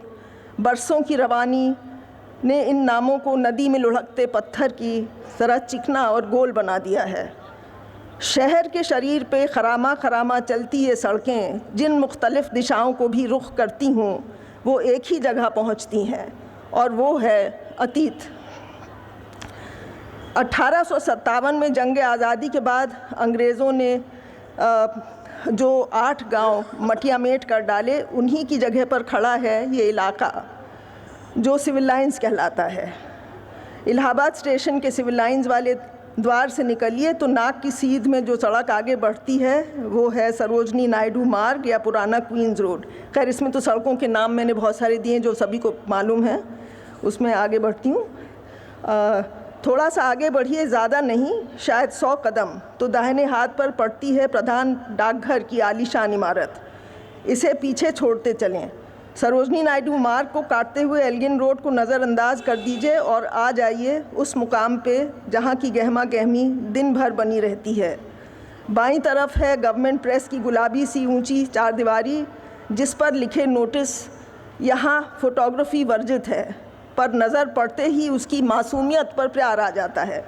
आज का ज़माना जिसमें सैटेलाइट द्वारा अंतरिक्ष की दूरी से ही हाथ की रेखाओं तक की तस्वीर ली जा सकती है, वहाँ ये निषेध का नोटिस, यही नोटिस इलाहाबाद के हाई कोर्ट के भव्य फाटक पर भी लगा है, पर उसका जिक्र बाद में। बस यहाँ इतना कि भरोसा बल्कि यकीन कि हुक्म की तामील होगी तो इलाहाबादियों का जन्म सिद्ध अधिकार है। अच्छा, थोड़ा सा मैं छोड़ रही हूँ, आगे बढ़ती हूँ। हम पहुँच गए अब ड्रमन रोड पर, जो बरसों से मेरा घर रहा है। ड्रमन रोड के सिरे पर जजेस कॉलोनी और अतिथि घर बन गया है, जिसके पीछे मशहूर कार्टूनिस्ट सुधीर दर का बंगला छिप गया है। सड़क का यही सिरा पीछे से जाके मिल जाता है सब्ज़ी बाज़ार से, मगर उसके पहले ही सड़क के बाएं तरफ एक विशाल मैदान का फैलाव है, जो कि अंग्रेज़ों के ज़माने में पोलो ग्राउंड, अभी भी पोलो ग्राउंड है, उनके ज़माने से चला आ रहा है। पोलो ग्राउंड के नाजायज़ कब्ज़े की कई नाकाम कोशिशें हो चुकी हैं, मगर अभी वो किसी अप्रिय हस्तक्षेप से बचा हुआ है। बढ़ती हुई आबादी और उसकी ज़रूरतों को देखते हुए वो दिन दूर नहीं हो सकता जब ज़मीन के इस बड़े से टुकड़े को यूं ही खाली नहीं रहने दिया जाएगा, मगर अभी वो दिन नहीं आया है और मैदान में घोड़े चैन से घास चरते हैं। ड्रमन रोड के इसी सिरे पर उत्तर मध्य सांस्कृतिक केंद्र का पीछे वाला फाटक भी खुलता है। फाटक के अंदर घुसो तो बहुत बड़ी ज़मीन है, जिस पर कई सालों से दिसंबर के महीने में 10 दिन का शिल्प मेला लगता है। सांस्कृतिक केंद्र का सामने वाला फाटक हेस्टिंग्स रोड या न्याय मार्ग पर है। सांस्कृतिक केंद्र तो अब बना है, उसके पहले 1947 और 47-48 में मेरे पिता श्रीपत राय अपने मित्रों की मंडली के साथ इसी मकान में रहा करते थे। मित्रों में वात्सायन अज्ञे, उपेंद्रनाथ अश्क, आशा मुकुल दास और बौदी, भारत भूषण अग्रवाल, नेमीचंद जैन इत्यादि शामिल थे। इसी घर में मेरे माँ बाप की शादी भी हुई थी। सांस्कृतिक केंद्र के बगल में ही शहर का सर्किट हाउस भी है। सामने पतली सी सड़क कॉलोनी के अंदर जाती है, जिसमें उर्दू फारसी के मशहूर और मारूफ विद्वान शम्सुर रहमान फारूकी का घर है। उनके वहाँ महज होने से हवा का वज़न बदल जाता है। वाह वाह वाह वाह। आगे बहुगना मार्केट है और उसके सामने वाले चौराहे पर इंदिरा गांधी खड़ी छानबीन करती, अंदाज़ लगाती हुई दिख जाती हैं कि नगरवासियों ने मेरे बचपन के शहर को कितना बनाया बिगाड़ा है। उन्हीं की नज़रों के सामने मनौरी के बागों से आए ताज़े अमरूद सुबह सुबह बिकते हैं। बेचने वाले का नाम पंछी है और बताए जाने पर कि अभी अमरूद के लिए पैसे नहीं हैं तो हंसता है, तो हंस के पंख जैसी सफ़ेद बत्ती सी चमक उठती है। कहता है, मैंने आपसे मांगा क्या, और चुन के सबसे उम्दा अमरूद थैली में डाल देता है। यही है इलाहाबाद। यहाँ की जेनरोसिटी, लोगों का जो एक इतना बड़ा दिल है, वो एकदम अमरूद बेचने वाले से लेके एक जलेबी बेचने वाला है, वो भी हमारे स्कूल के बच्चे जाते हैं तो गाड़ी रुकवा के उनको मुफ्त में जलेबी बांटता है। तो इस तरह की एक जेनरोसिटी शहर में है। हर साल, अच्छा मैं थोड़ा आगे बढ़ रही हूँ क्योंकि बीच में लंबा हिस्सा है, उसको पढ़ने का वक्त नहीं है। तो हर साल अगस्त या सितंबर में राजापुर का दधिकांदो या बोलचाल की भाषा में दहकंदो का मेला लगता है। ये म्योर रोड की पूरी लंबान पर सजता है। कई दिन पहले से इसकी तैयारी शुरू हो जाती है। बत्तियों और लाउडस्पीकर के लिए चंदा इकट्ठा किया जाता है। फिर मेले में खाने पीने से लेके कपड़े लत्ते, बर्तन भाड़े की दुकानें लगती हैं। मिट्टी, लकड़ी और आज के प्लास्टिक के युग में प्लास्टिक के खिलौने बिकते हैं। गुदना बनाने वाले की दुकान भी रहती है। बड़ा वाला झूला आता है। देर रात को झांकी निकलती है और भारी तादाद में लोग भगवान कृष्ण और बलराम का खेल देखने इकट्ठा होते हैं। लाउडस्पीकर पर फिल्मी गाने इतनी तेज़ बजते हैं कि कान झन्ना उठते हैं। ऐसे ही किसी दहकंदों की शाम चाचा, यानी मेरे चाचा अमृत राय के घर गए तो वो दरवाजे बंद किए बैठे थे। हम लोगों को देख के उन्होंने बड़ी ज़ोर का ठहाका लगाया। बोले, दहक रहे हैं दहकंदो। म्योर रोड का दूसरा सिरा सदर बाज़ार की तरफ जाता है। आगे चल के रोड पतला हो जाता है। कुछ दूर पर पुनप्पा रोड इसमें से फूटता है और उसके भी आगे करियप्पा रोड। ये असल छावनी का इलाका है। साफ़ सुथरी सड़क, काफ़ी पीछे हट के बने मकान जिनमें फूलों की क्यारियाँ, लॉन वगैरह करीने से हैं। यहाँ घरों को बेचने बदलने की इजाज़त नहीं है, इसलिए वातावरण खुला और हवादार है। इस इलाके में बंगले भी महफूज हैं। अच्छा, जाड़े की एक सुबह मैं इसी इलाके में सुबह उठी तो इलाहाबाद शहर मिट गया था। जनवरी का महीना और शीतलहर का कोहरा, चारों तरफ सफ़ेदी, लगा हवा पिघले हुए मोम की बनी है। इसमें से धुंधले आकार झांकते हुए जैसे कि वो ठोस वस्तु नहीं, कल्पना की उपज हों। इमारतें, मकान, सड़कें, दुकान, पेड़ पौधे, मैदान, सब को जैसे बड़े से रबर से मिटाने की कोशिश में, पूरी तो नहीं मगर कुछ हद तक कामयाबी हासिल हो गई है।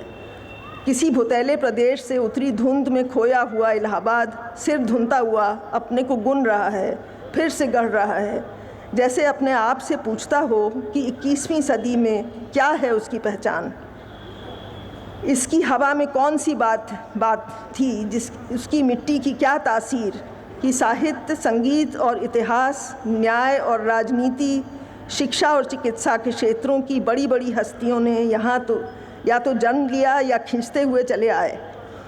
उनके नाम यहाँ गिनाना तो महज गणित होगा, मगर फिर भी अकबर इलाहाबादी, अभी हमने अकबर इलाहाबादी का इतना बढ़िया मजमून सुना 12 से, फिराक गोरखपुरी, सूर्यकांत त्रिपाठी निराला, सुमित्रा नंदन पंत, महादेवी वर्मा, खैर बहुत सारे नाम हैं। इनको गिनाना, यहाँ पर कितने नाम गिनाऊँ, गिनती करने का यहाँ पे मतलब इतना अवकाश नहीं है। मेरी कोहरे में टहलने की थोड़ी आदत है, तो कोहरे में मैं फिर निकल गई टहलने के लिए। कोहरे में ही सुबह की सैर करने निकल गई। म्योर रोड से होती हुई करियप्पा रोड पर आ गई। बहुत कम लोगों ने ठंड में निकलने की बहादुरी दिखाई थी। सड़क उमूमन से भी ज़्यादा सन्नाटी पड़ी थी। फिर न आगे नाथ न पीछे पगहा, कुहासे में से एक ऊँट का सिर नमूदार हुआ। उसके साथ उसे चलाने वाला कोई नहीं था। वो भी मेरी तरह अकेले सुबह की सैर करने निकला था। जुगाली करता हुआ वो किसी दार्शनिक की तरह सोच में डूबा था। रेगिस्तान के इस बुज़ुर्ग बाशिंदे से मेरी आँखें चार हुईं। उसकी आँखों में हज़ारों बरस पुरानी समझदारी थी। मानो कहती हों, दुनिया की हर एक चीज़ फ़ानी है। ये जो दिख रहा है ये शहर नहीं, पृथ्वी के चेहरे पे वक्त की तहरीर है। शहर मिटते हैं और दूसरी सूरत में दोबारा बन जाते हैं। ये सिलसिला चलता रहा है। सो इलाहाबाद की भी यही कहानी क्यों ना हो। गहरी सूझ के इस निवाले पर जुगाली करती हुई मैं वापस मुड़ गई। बहुत शुक्रिया।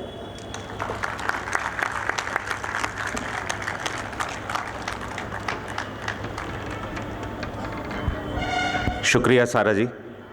आज से करीब 15-20 साल पहले एक किताब आई थी, सियोल के एक लेखक ने लिखी थी, अभी मैं नाम भूल रहा हूँ, ए सिटी विदाउट मेमोरीज़।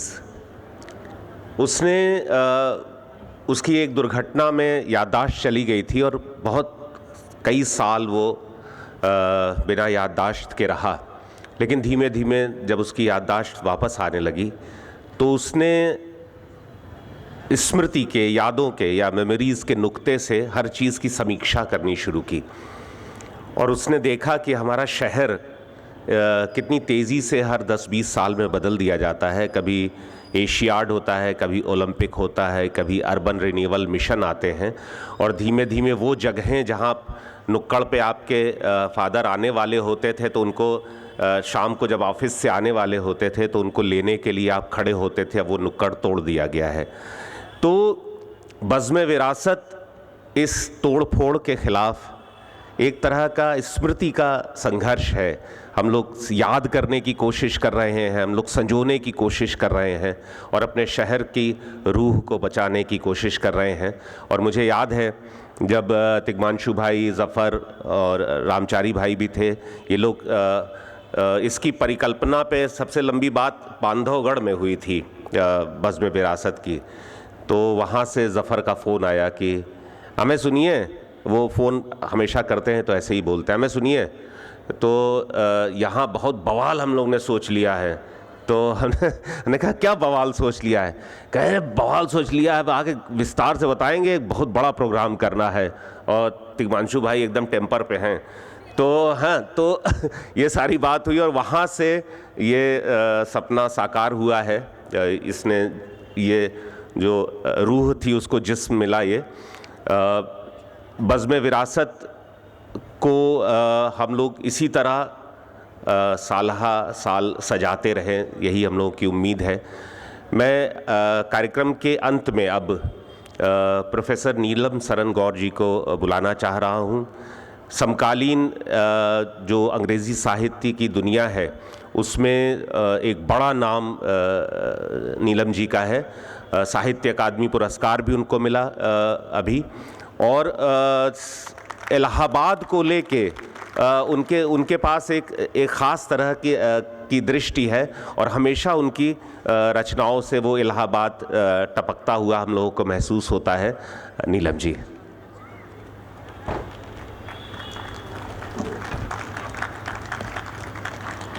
पहल बज़्म विरासत की टीम को बहुत बहुत शुक्रिया कि आपने भी मुझको इस बवाल में शामिल किया।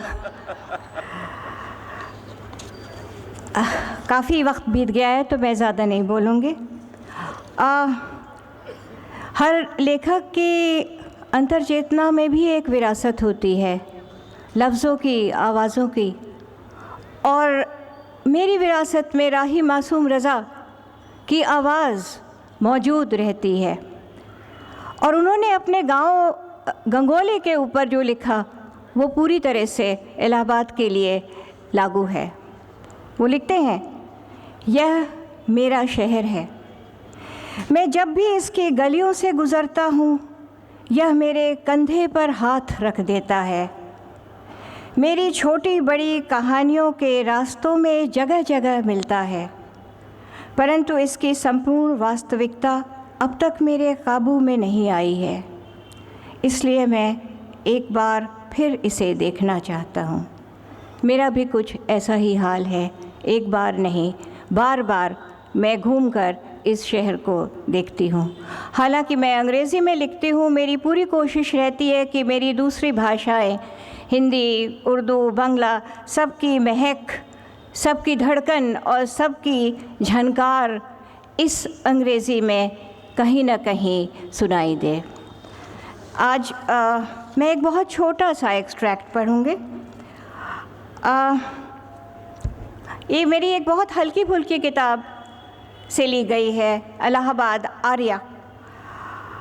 और इलाहाबादियों की जो ये खूबसूरत आदत नेम ड्रॉपिंग की है, कुछ यहाँ से शुरू होते होते ये सफ़र जाएगा उस अनसंग रेलिक हमारा खूबसूरत इलाहाबादी रिक्शा, उसके तारीफ़ में।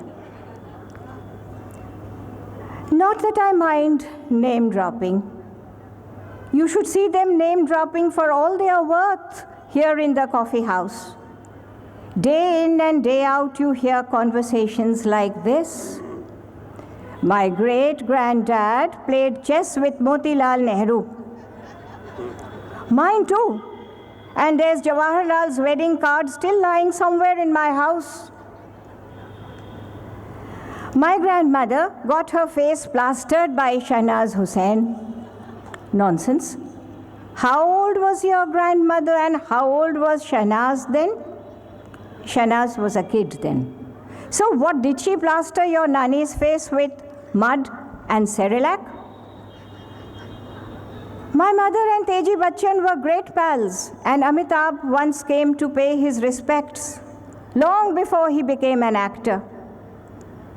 My house is on the way to Daraganj, and my father told me Firaq Sahab was often sighted carrying a rohu fish to fry in Nirala ji's house.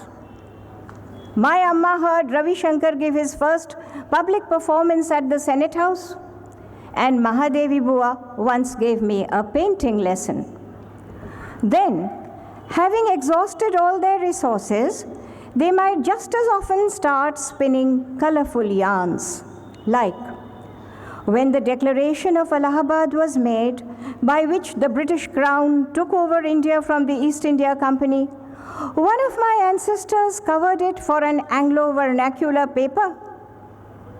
When the Viceroy visited Allahabad just after the Ilbert Bill, my great-granduncle was one of the guests invited to the Viceroy's garden party at the Government House on Lauder Road. But yarns and skeptical scoffing go hand in hand here. I can imagine someone demanding, which Viceroy? And the answer coming pat, Lord Lauder, of course. This provokes riotous laughter. Lord Lauder? You rewriting history or what? No Viceroy by that name. No Viceroy? Why?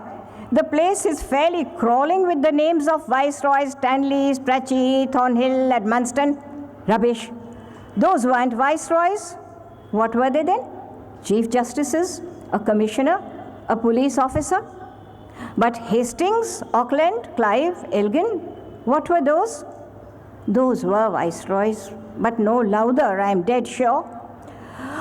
Okay, you tell me this. If Lauder wasn't a Viceroy, why wasn't he one? What is it to you? Why are you palpitating to know? Was he one of your father's fathers? Here, mind what you say. Why? What did I say? You abused my family? I did not. Okay. Pipe down. Say the onlookers to this little tableau.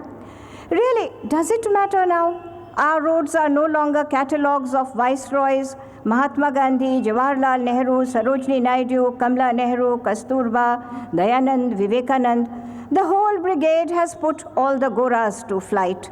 It is only toadies like you who remember. You called me a toady? Pipe down, counsel the pacifists. Oh, we all know you come from a pedigreed lineage. When the Pandavas were roaming about in exile, they sought the help of a local Prayag Gunda, who might have been one of your ancestors, only the epics call him a Rakshas. What? And when Lord Bharat met Lord Ram near the Bharadwaj ashram, another of your ancestors was sandal bearer to Lord Bharat. This is confusing, protests one of the interested audience. Lord Bharat carried Lord Ram's sandals, and Pandeji's ancestor carried Bharat's. Exactly. This is gross distortion of scripture. I'll take you to court over this. Public interest litigation. Pipe down, Mishra, roared the delighted onlookers. I am serious, scowls Mishra. Look, interrupts one chuckling spectator, who might actually be me. I have a better idea. Let us float a Prayag Varta Association. Membership open to all local descendants of characters from mythology and history. We'll make Pandey president and Mishra secretary. 1 minute, cries Mishra. First, how does one prove descent? Second, I insist on being president and let Mishra be secretary. Objection, my lord, guffaws Pandey. A simple affidavit from the Kacheri is all that is needed to meet the first requirement. And as for presidentship, let us have a coffee house election and canvass around, and then we'll see. Raju, 6 masala dosas and 6 coffees, calls out another convulsed onlooker. Let Pandey buy his votes now, starting now. So now you know why I love this place and can't bear to leave it. But leave it I must, slowly wending my way to the station on my rickshaw, my final self-indulgence. For this Allahabad rickshaw is a contraption created for a leisured society, one that does not need to lash itself into a tearing rush, that does not have to attempt unnegotiable distances, that was made for people who did not insist on fastidious insulation from heat or cold, and who inhabited an environment that was charmingly innocent of pollution.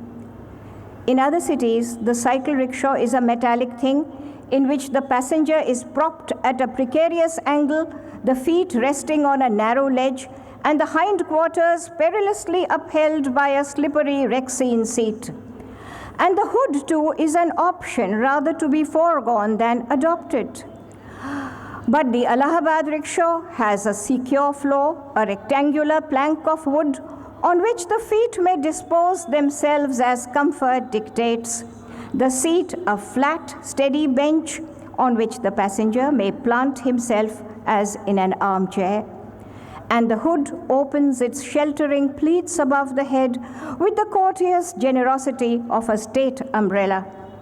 The slow turn of the wheels sets up a restful thought rhythm, so it is easy to understand why the late Professor Y. Sahai of the university, when urged to buy a car, protested that he valued his rickshaw rides because all his quality thinking was done then. So I see myself riding to the Allahabad junction, readying myself to travel from one time grid to another, thinking, Allahabad. How do I love thee? Let me count the ways. I love the Allahabad chaat and the Loknath Rabri and the Khusruba guava and the coffee house banter. I love the buff-colored stone of the All Saints Cathedral and its sacred soaring interior, the shady silence of the public library, the sheet of the Yamuna seen from Mankameshwar temple with the sound of bells carrying across the waters, the foggy winter lights on the new bridge, the dim lamps burning on the white mazars of Company Bagh and the koil song in the Bagh's mango groves, the spray of pigeons arching up from the red tiles of the Senate House and their cruising descent on the carved kiosks and cornices of my department, the orchestra of colors behind the Ghantaghar, and the wheels of the train on the Papa Mau Bridge, rumbling out that familiar drum beat. And below, the long, sandy, moonstone white drape of water that is the Ganga. Far away in another corner of this planet, in an airport lounge of Kuala Lumpur or San Francisco, two CEOs might find themselves sitting next to one another, and each might recognize the other's face from long ago. Suddenly, one might lean across and ask, Mumfordganj? To which the other might answer instantly in sync, no, Georgetown. For Allahabad creates this instant chemistry between people who left and never returned. The first might ask, Sir Sundarlal Hostel? And the second might respond, no, Muir. Gyan Prakash's diary ended abruptly, but he probably wished to let his connection with the city remain a suspended conversation, to be picked up just as he left off whenever chance or nostalgia brought him to Allahabad again. And the dedication of this book was to all those scattered across the continents to whom the name Allahabad means a chapter of home. Thank you.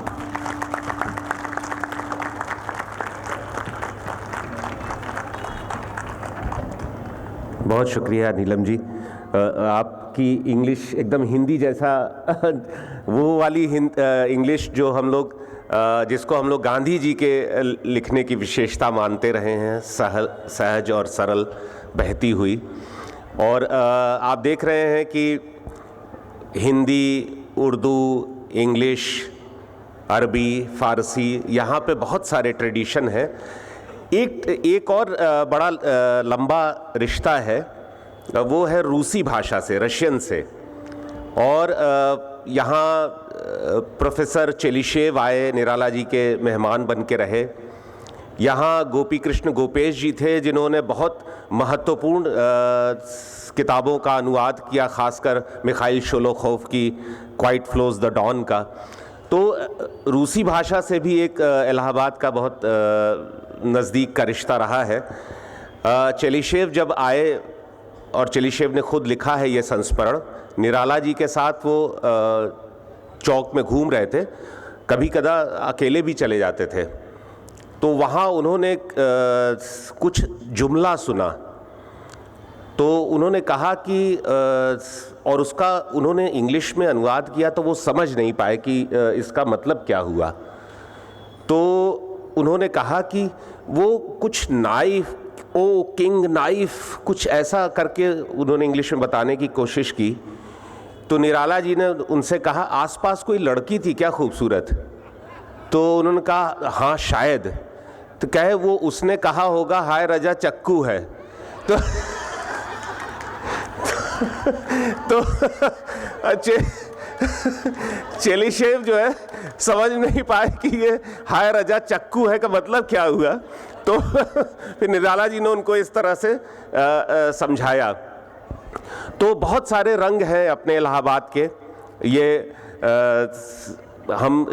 जो पांचों विभूतियां हमारे साथ हैं, बसंत त्रिपाठी जी, बारा फारूकी और सुस्मिता शाही जी, सारा राय जी और नीलम जी, इन लोगों ने एक इंद्रधनुष जैसा खींचा हम लोगों के बीच में इलाहाबाद को से जोड़कर। एक और मेरा कहना है, एक हम लोगों के मेरे टीचर रहे हैं प्रोफेसर ललित जोशी, उन्होंने बहुत इंटरेस्टिंग एक आर्टिकल लिखा है और उन्होंने लिखा है कि जब हम इलाहाबाद की बात करते हैं तो वो बहुत थोड़े से लोगों के इलाहाबाद के बारे में बात करते हैं, ख़ासकर यहाँ के बुद्धिजीवियों के बारे में, यहाँ के संस्कृति कर्मियों के बारे में। लेकिन एक दूसरा इलाहाबाद जो है, जो मज़दूरों का है, किसानों का है, छोटे छोटे काम धंधे करने वालों का है, और उनके बीच एक जो तलछट का जीवन, एक बहुत पहले संडे मेल में एक आर्टिकल आया था, कथा सुने तलछट जीवन की। तो वो जो तलछट का जीवन है, कभी कभी हम उस तक नहीं पहुंच पाते। और मेरी माँ एक कहावत कहती थी, किसी काम के लिए कहती थी कि मझियारी का आल्हा होए गवा है। अब हम लोग तब समझते नहीं थे कि मझियारी का आल्हा क्या चीज़ है। फिर बड़े होने के बाद माँ नहीं रही, तब यहाँ पता चला कि शंकरगढ़ के आगे एक इलाका है मझियारी, वहाँ बहुत अच्छा आल्हा होता है। तो वहाँ के आल्हा की खासियत ये थी कि आल्हा कभी शुरू ही नहीं हो पाता था। वो जैसे उन्होंने आल्हा गाना शुरू किया तो कोई आता था, ए भैया फिर से शुरू कर दो, फिर से शुरू कर दो, वो फिर से आल्हा शुरू हो जाता था। फिर उन्होंने शुरू किया, फिर 2-4 लोगों की टोली आए, अरे भैया हमसे छूट गया, फिर से शुरू कर दो। तो फिर से वो आल्हा शुरू हो जाता था और सुबह हो जाती थी, आल्हा कभी पूरा नहीं होता था। तो उसके कहावत निकली कि मझियारी का आल्हा हो गया है। तो ये जो इलाहाबाद का जो केंद्रीय इलाहाबाद है, जो बुद्धिजीवियों का, संस्कृति कर्मियों का, राजनेताओं का, ऐसे लोगों का शहर है, उसके इर्द गिर्द फैला हुआ एक बहुत बड़ा इलाहाबाद और भी है, मझियारी के आल्हा वाला। तो हम लोग कोशिश करेंगे कि वो मझियारी के आल्हा वाला इलाहाबाद भी यहाँ पे आए, हम लोगों के बीच में, हम लोगों के साथ आए, और तब शायद इलाहाबाद की एक पूरी तस्वीर खिंच पाएगी। बहुत बहुत शुक्रिया आप सबका इतनी देर हम लोगों के साथ बिताने के लिए। आप सबका भी बहुत शुक्रिया।